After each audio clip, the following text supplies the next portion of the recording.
Yo, welcome to the Gym Mafia podcast, man. Thank you for coming on, man. So, what sparked my interest about you was seeing the way you lift, right? You had a different language about yourself.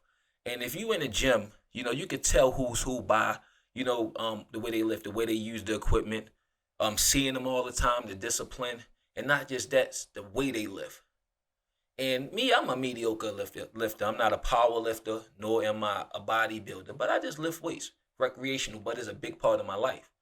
And what stood out to me was like, he's not a real big dude. This guy's strong as hell. Look at his form. And we spoke, and man, and like, you taught me so much in like 5 minutes about lifting. And I've been lifting for like probably 10 years, and you opened a lot of doors and pointed me in a lot of directions, which led us to this interview. And you're a powerlifter. How long have you been powerlifting, and what got you into powerlifting? Right, and yeah, I mean, just to start with that whole intro, man. I mean, I learned everything I learned just from literally doing the same thing, talking to people, right? Right. But I started out. If I had to put a number on, I think I've been powerlifting for like eight or 9 years. Wow. Been lifting maybe about 10. I started doing like the bro split stuff, and it's kind of a funny story how everything got started. But I was the smallest guy, right? When I was growing up. 12 sport athlete in high school, and it was all cross country. So I was that small. Right. And it's like I said, a goofy story, but me and my buddy, we just picked up lifting because there was this metal show that was at the end of the summer, and we were like, oh, like if we're gonna go in the pit, we can't be the smallest guys there. We're gonna get tossed around. They pushing each other around.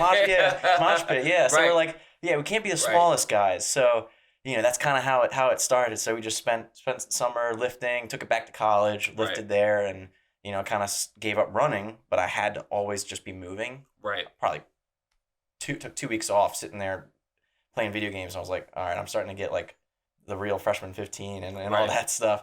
So I was like, I got to find something. And then, I saw a couple people at the gym at my school doing, more power lifts. And even when my buddy and I were lifting, didn't really do that. So I was like, I want to do some of those compound lifts. Like, I want to actually get a barbell in my hands, see what it's all about. And that's kind of where it took off. Like, most of the things in my life just kind of got a little bit obsessive about it. So what got you into competing? Though. Competing. Like I see how you got into lifting, right? Mm-hmm. Which was a good reason. Getting in that pit, you wouldn't have some weight. You wouldn't be able to, you want me to get it tossed around. But what made you say, you know what? All right, I'm lifting. I went from mediocre. Now I'm interested in powerlifting. Now, you know what? I'm gonna take the next step and compete. Because a lot of people powerlift, they don't necessarily compete. The majority of them. Mm-hmm. But it's people that powerlift that don't compete. What made you start feel like competing? Everything I've kind of done. I kind of just see it, and I just make a boneheaded decision just to sign up for it, even if I don't really know what it's about. And a lot of my hobbies kind of wind up being like that, and then I just kind of get obsessive over them.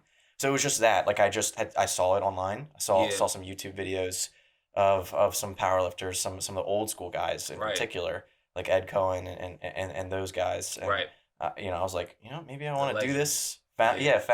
Found a local competition. This was after I graduated college. I, signed up, and I had to basically like learn as I was going. I had help. It just so happened that while I was cutting weight in the sauna for that, I met another guy who was cutting weight for the same competition. Right. But like that's also one big thing is like, a lot of people, a big thing I always hear is like, oh, I'm thinking about powerlifting, I'm thinking about competing, and really like most of the time you're not really ready. Like maybe you should just kind of like make those types of decisions to figure out what you even like, because that's kind of what I did. Like I just try these things just to see if I really even like them. And I think a lot of people have a little bit of hesitancy trying new things. Right. But do you think like one of the misnomers about powerlifting is that people think that off the top, I'm not strong enough? Because I noticed that in some of the meets that everybody's not lifting the same thing. There's different weight categories and stuff like that. And you got women, you got a lighter group of men, and you got heavier men that, they may open up with like they're going 700, 8 pounds on the squat.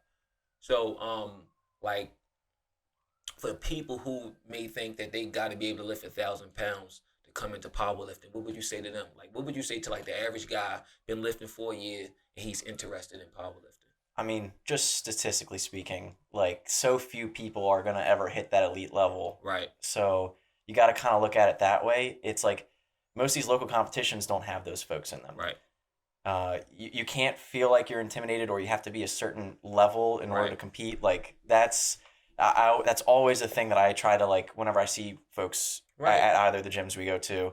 When I see them powerlifting and if we start up a conversation, I'm just like, when are you gonna get on the platform, right? right, There's no such thing as too soon. It's a whole different ball game too. Once you get that experience, right, you actually figure out what you're training for because it's not just being able to pick up the barbell and all three of those movements. right, It's how do you deal with if you have to cut weight, how do you do that? right, If you have to recomp and which was just when after you weigh in, how do you get right, fluids and everything else in? right, In my federation, it's 2 hours right. between weigh-ins. It's like how do you get better at There's that a lot piece? going on. Yeah, like how do you manage your adrenal response, right? You're Right, getting adrenaline dumps 3 times. right, So just you have to just put that aside. Like there's no such thing as I'm not good enough. It's like there is no destination in the right, sport anyway, in most right, sports. There's no real like Super Bowl. It's like you're right, always working on right, something and there's always kind of the next level. Just you gotta right. put your head down and just start doing it. How do So you train for a competition? yeah, so luckily I have like a coach that really walks me through everything. He programs for me. He's helped me out with some of the weight cut aspect of it, the diet aspect of it. But I mean, it's months out. So usually, you have nationals, you have some invitational meets, and you kind of know what's on the schedule, and you got to start dieting Right, way ahead of time. You got to kind of start ramping up training in a certain way because it's that the training style that most people do is that undulating periodization kind of right, style. So you're going to be doing your whole off season kind of volume get stronger, hmm and then you're going to have to start peaking that. You're going to have to start not just training your muscular strength, but there's like a whole slew of like your CNS conditioning and all that stuff just to be able to handle like put that much weight on your back. right. How much do you weigh right now? So I usually walk around at 171 ish, and then Right. I usually have to compete at about 164, But when you 165. when you brought up dieting, right? Some people say, if you want to lift heavier, you need to put on more weight. So what do you say to that? Everyone has like this, and this is not the most scientific of terms, but everyone kind of has that equilibrium Right, weight that their body just tends to like to sit at. So especially we mentioned like a lot of newbie lifters, guys right, or girls who are just getting into these strength sports, and they might like be hesitant about putting on weight, putting on muscle, and all that. You right, just try to fill out your frame, and then once you feel like you've filled out your frame, that's when you just should sit at equilibrium. Try to maximize all the strength gains you can at that level, right, and usually that'll naturally, if you're going to compete, it'll sit right. within some weight class. So. All right. So now I just went to probably my second meet, right? And I seen all the energy, and this it's just a lot going on. There's a lot of different lifters. You can see them and their coaches behind the ropes and all the talking. How is that energy behind the ropes? Behind the scenes. Like, what's going on behind the scenes? Because you got all these people competing, right? And then like, you're like 5 people away, and like you about to come and you about to bench press 500 pounds or something or whatever. Like, what are you doing to keep your muscles warm? See, that's one thing I noticed with the powerlifters. There's a lot of downtime in between, and for a lot of us mediocre guys, I can't. If I get cold, it's over for me. But you guys, y'all can walk right in there and just. I guess you got your body trained that way. Like, what's going on back Yeah, so that's like two things there. So the there? first the first piece is it's really about execution, right? So when Hmm. you're warming up, and that's why a really good coach, a really good handler, when we talk about meet day coaching, Right, typically the term uses handling. So you got to have a handler that just is aware of what flight's coming up, what the order is, right, and you have to have your warm ups dialed in. A lot of people tend to overdo some warm-ups a little bit. It's Right. just you always ask the question, what is the minimum amount I have to do to be ready? Right. That's always kind of the safest bet. Right. But you got to time that because you don't want Right. to be not lifting for more than 7 minutes. Right. Because that's when you start really getting cold. So that's like the execution there, and that's where having that really good coach or having someone who has that experience, that's why you see top to bottom, athletes have coaches, coaches have coaches. Right. Like it's a whole network, and Right. it's a whole community that where everyone really has to like rely on each other for that kind of a thing. You can see how like even at that meet, is guys I seen fail that I know that can probably lift that weight. It's all of those things are factors when you coming up on that platform to perform, like just the time in between, the warming up, and not just the warming up factor, but the energy from your guys. Oh yeah. Like, you need the right energy around you. Like I have my rituals when I lift, so I would have to, like me, if I was to get in a powerlifting, I would have to develop a whole different ritual, to adopt to be able to go out there and perform, with all that going on and staying focused. How do you stay focused? Yeah, I mean, everyone's a little bit different. I mentioned before, I like metal. Yeah. I outsource all of every, all the timing and everything to my handler, and I just Right. music's in, I'm dialed in, and then once my name gets called and they're starting to load my weight on the platform, I'm chalking up. I'm just even when I pull that music out, that song is still playing in my head, and I'm smelling all them smelling salts, all the nose torque, like that gets you hyped up. But I mean, yeah, I'm like definitely, I'm kind of always within myself, Right. but I'm a very like, I am like a high energy lifter. Right. I like the intensity. Right. Some people Right. just like to be calm. Right. But yeah, right. Because that was one of my questions. Like, what place do you go to? Like, I got a place that I go. It's like I zone out. I lock in on something. Oh And, yeah. I'm walking that weight out, and I'm taking that breath, and I'm like just squeezing it up against the belt, and I gotta go there. Like Yeah. I can just go to this place, and then like when I rack the weight, I come back. Yeah. So I'm pretty sure you guys up on that platform, in front of all those people. Like, is there any anxiety there?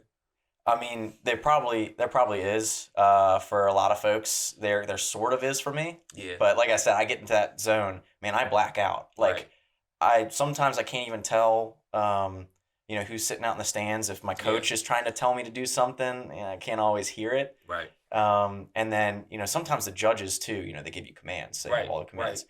Right. Sometimes I don't hear it, and I just have to like train that in. Right. In training, because I know how I react. I Right. have to like basically have that internal clock for Right. oh, this is the press command now. I have to give it a Right. full second. Right. So when you train on like this, like, all right, when you bench pressing, because like I be bouncing the weight off my chest. I ain't that strong yet. I should go lighter, but that's just the way I lift. But when you in the competition, like you gotta hold that weight there, right? When you bench pressing, and then they say, press or whatever, right? Oh yeah, yeah. All right. So I got another question. I see a lot of guys wearing sleeves. I see guys wear wrist wraps when they squat, and they wear sleeves. What's the difference in competitions from sleeves and wraps? And also, one more part of the question: what does wraps around your wrist help do for when you squat? So I see a lot of guys wrapping their wrist when they squat. Yeah. So those are really good questions. So typically in powerlifting, it depends on the federation. There's 2 to 3 main division types. Okay. There's equipped, which is all that crazy like the bench shirts where guys are walking around like they can barely move their shoulders, and then there's they have the wraps, the knee wraps. Right.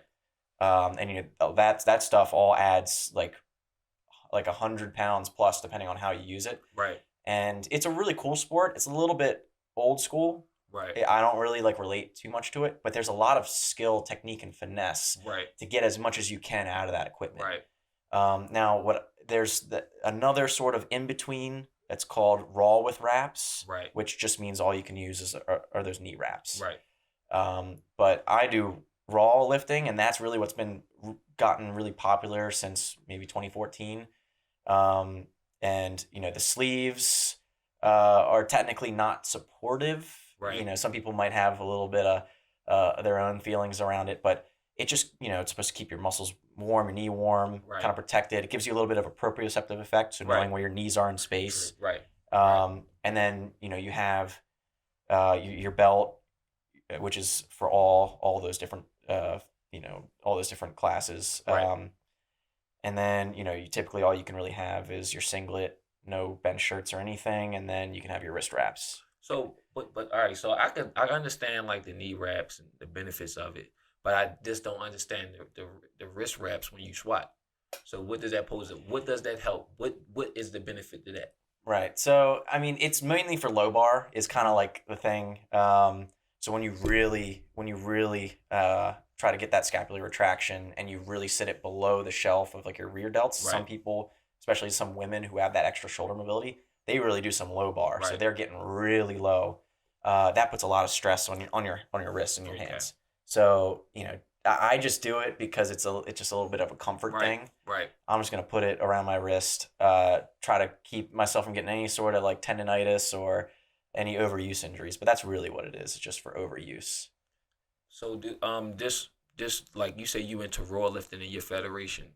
What are the long term negative effects on your body from going raw? Because some people, because outside of Mhm. powerlifting, a lot of us guys with broken down bodies like me, our elbows hurt when we do this, our knees hurt when we do that. It's not necessarily for extra weight, but just like we just broken up. Mhm. So you going raw and in your federation, like what are the long term effects of like just all that heavy lifting Yeah. on your So joints? I mean, versus like equipped, I feel like there's a lot higher rates, and this is I don't have any statistics on this, but I feel like there's a lot higher rates of like catastrophic injury because Right. when you misgroove or just things aren't in the right bar path and then you fail, that injuries kind of can occur like that. But as far as overuse stuff with raw lifting, yeah, that's every time you look at your programming that week, that month, that whole training cycle, you gotta make sure you're not creating additional overuse injuries that you don't really need. Understanding that like, hey, my back doesn't typically recover from two Right. two days of deadlifts a week. And then when you get those overuse injuries, you gotta take care of them. Right. Like, you gotta go to physical therapy. You gotta find one that you trust, a good Right. sports PT, and make sure that you're following healthy, proper movement patterns, so you're not reinforcing some of Right. that stuff over time. Right. And yeah, I mean, it'll be interesting to see because this sport's gotten a lot more popular and there's more data that's going to Right. be available. It'll be Right. interesting to see in a decade or two how people are kind of feeling. But health benefits, men, women, with bone density and all these other things like just retaining your muscle mass. I can't remember what the percentage is after you turn 50, but Right. the amount of muscle that you start losing, that you start atrophying over time as you age. It's like you can actually really put a stop to a lot Right. of that when Right. you're strength training. So That's why I could tell the difference in my body from 5 years from 5 years, even trying to cut up. It's not necessarily impossible, but it's like you got to work harder. My body changed, my strength changed, a lot of stuff changed just with age. But we had this conversation before, and we was talking about downtime. mhm. How important it is to deload. Yeah, I mean, it's like I said, once you start feeling some overuse injuries, man, you gotta dial it back. That's usually a good indicator of a deload is when you start feeling like, oh, my back's not recovering like it normally does Right. after a deadlift session. Like, you might be like, okay, usually I feel better a day after, but now it's lingering into my next Right. my next workout. So let's roll it back. Let's deload. Like, some people just feel the need to keep that weight high. I don't know if it's just because they just like hitting that weight or if there might be some type of like ego thing. They don't feel like they want to roll back. They just want to keep hitting that big weight. But in reality, most people, if you just stay healthy, Right. you get stronger. Like, it's submaximal training for a reason. Right. And just avoid injury and just be consistent. And that's the biggest thing that you can do to, help build strength over time.